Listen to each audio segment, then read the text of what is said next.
Riding on the protocols established by my first speaker. My name is Mamba Charles, the chief summarizer from the opposing side. My aim is to clarify all the points which are being raised in this debate according to the motion. I am strongly disagree to this motion which is stated, and I quote, for Zambia to attain first world status by 2064, agriculture and mining should be the main economic drivers.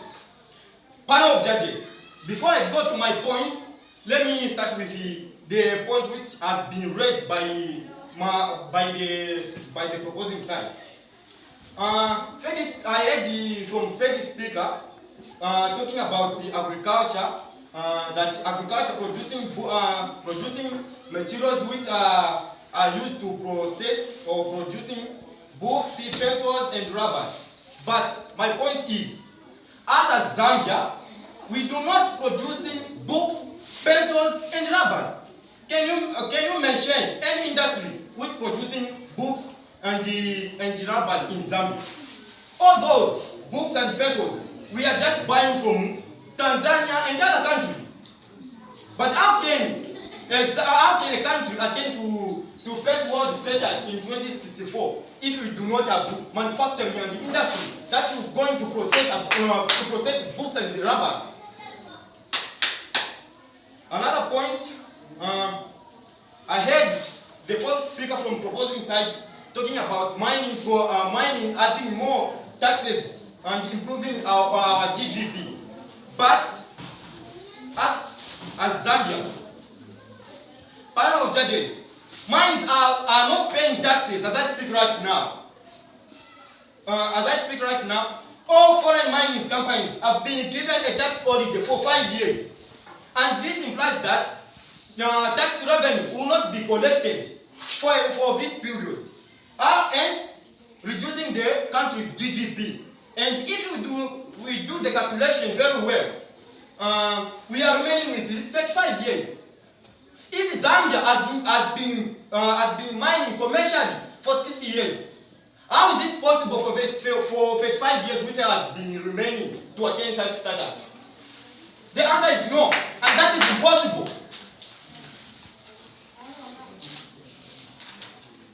Another point, I heard from the second speaker from proposing side talking about the food storage. Okay, if we store food, just like what happened in Zambia, we experienced drought in southern part of Zambia. How can Zambia attain to such status if food we are going to distribute in such province where there is no rainfall? Now going back to my points. Climate change. Climate change is the key to thriving of agriculture. Panel of judges, will you agree with me that agriculture is influenced by climate conditions? Panel of judges, mines are not paying taxes as I mentioned earlier. And how a country can achieve or can attain to first world status if the mines are not giving taxes? That is impossible. My honorable judges, if Zambia focuses on technology and as main economic drivers, that's like Rwanda, it can easily attain the first world status even before 2064.